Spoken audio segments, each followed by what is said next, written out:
My Hero Academia has just ended on probably one of the most generational runs of any anime season. And well, I'm proud, man. Been a fan since the beginning. And finally seeing the people realize how goated this anime is. Hell yeah.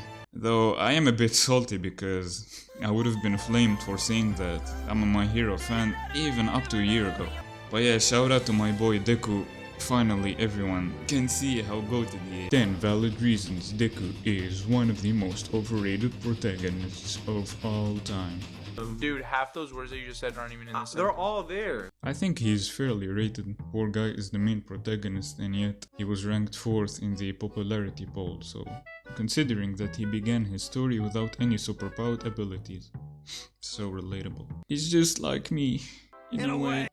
However, closer inspection from seasoned fans, I guess I'm not seasoned enough, reveals that Deku is nothing more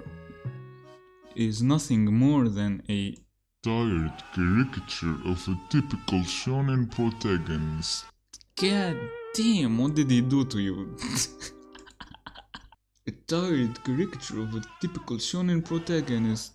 Despite all his complaining and obsession with improving, Deku hardly changes from the beginning of My Hero Academia until the end.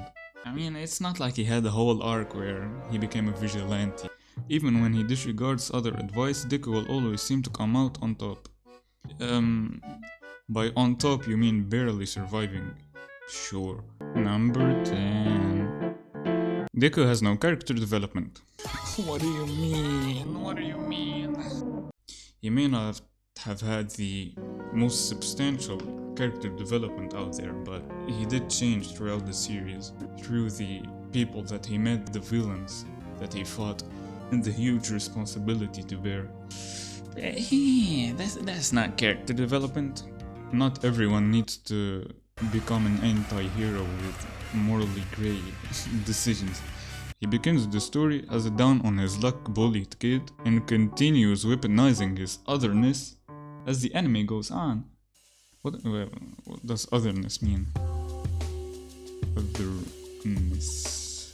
The quality or fact of being different. When on God's earth did Deku weaponize his otherness? He insists on acting as if he is a simple, ordinary kid when the reality is that he is reckless and ignores his friends.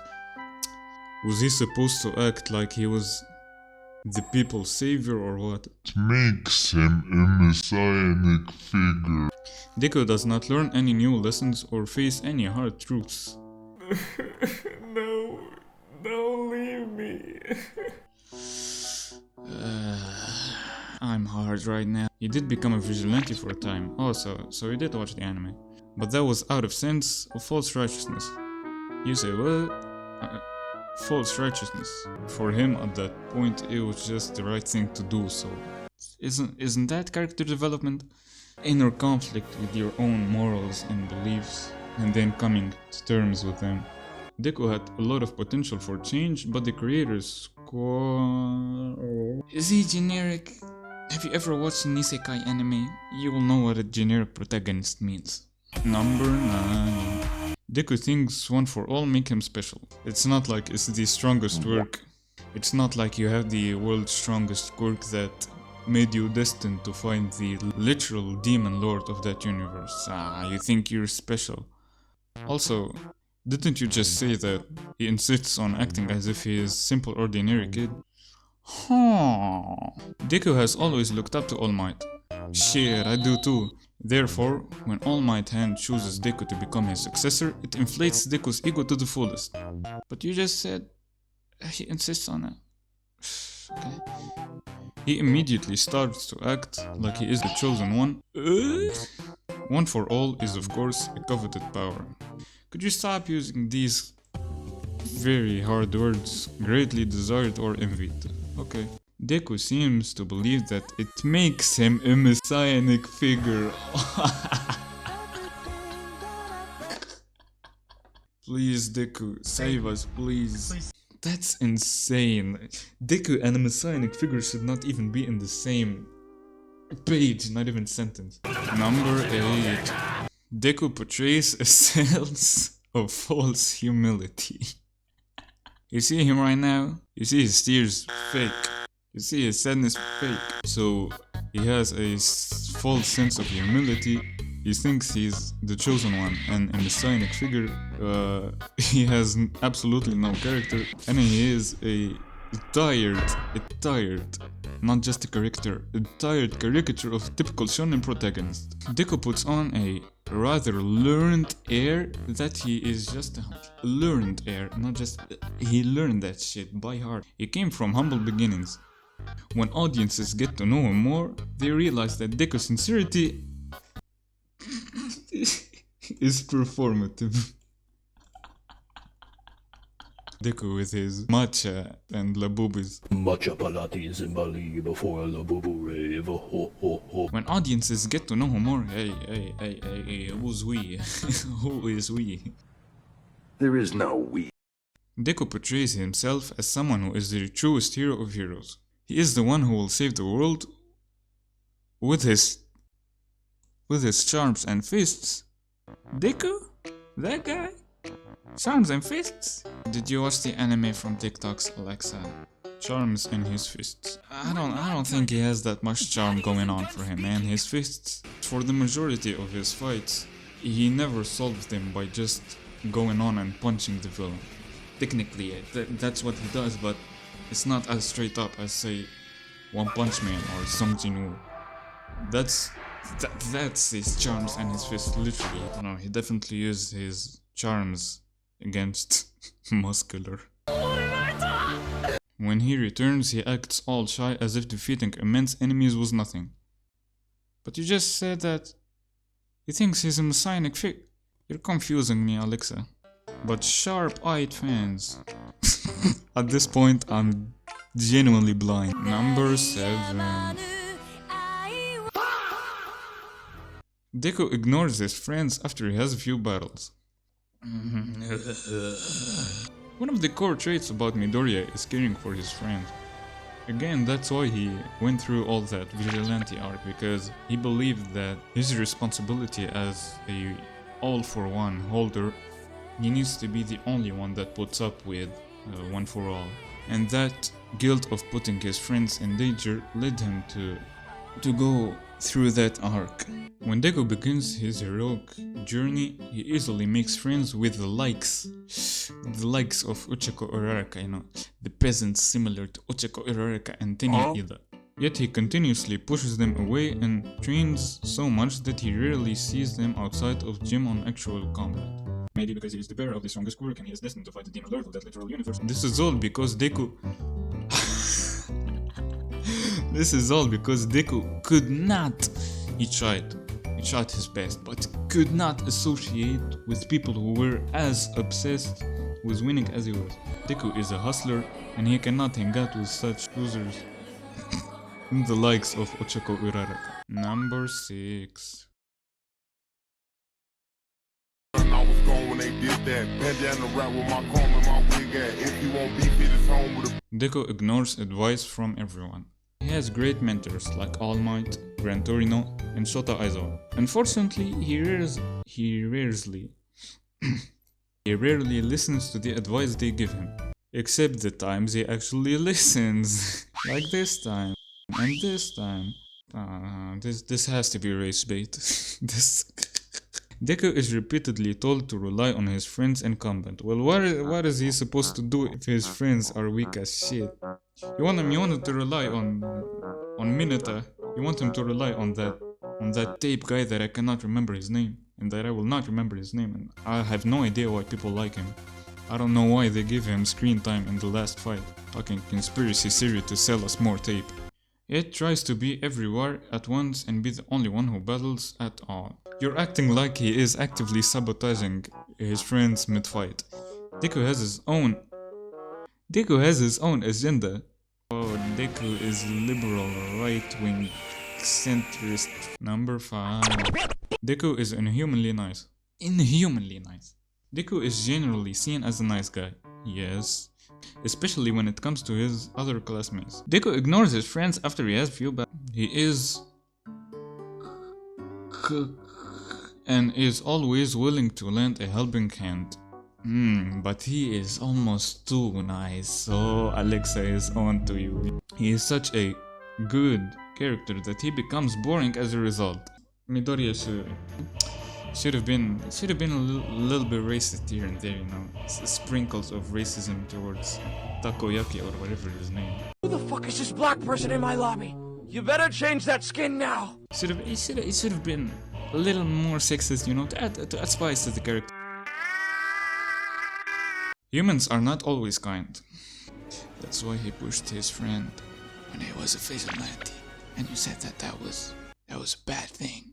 It is improbable that Deku would be such a good friend to all his classmates and not have a single qualm with any of them. Do you have a yearly quota of problems that you have to meet, or how do you see that?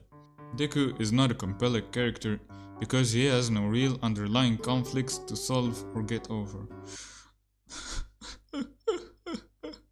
Except the vigilante arc. How many times did I say vigilante? God damn it. You're pissing me off. Number 4 man. Deku's actions put others in danger.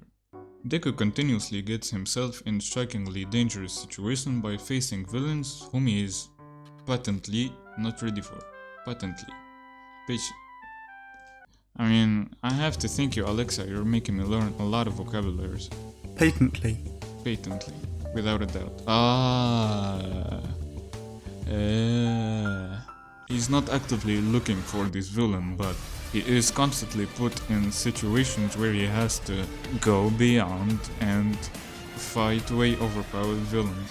What is this, Dragon Ball? Is he supposed to pull out a scouter and refuse to face the other guy because he's way too strong for him?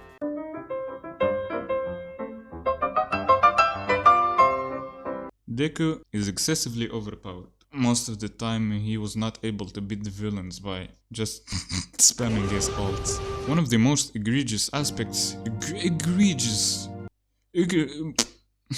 I think the story is flawed in where the whole anime series takes place in only 1 year.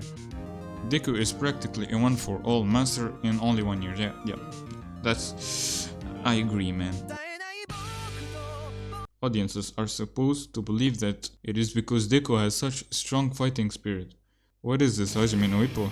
However, wiser audience, so I'm blind, stupid, unseasoned, not wise. Thank you, Alexa.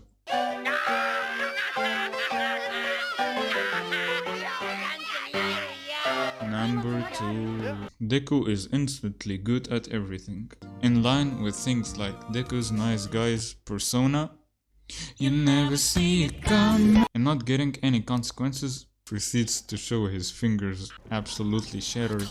After only a few months, Deku punches and kicks as strongly as All Might did in his prime. So we're just straight up lying right now. Like, do you realize how prime All Might would have probably been?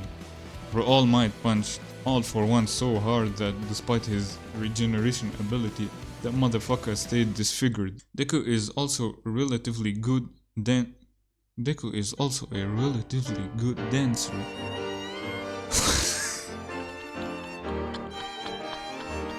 Deku is the secret protagonist of Barroom Eyokoso. That is beyond random.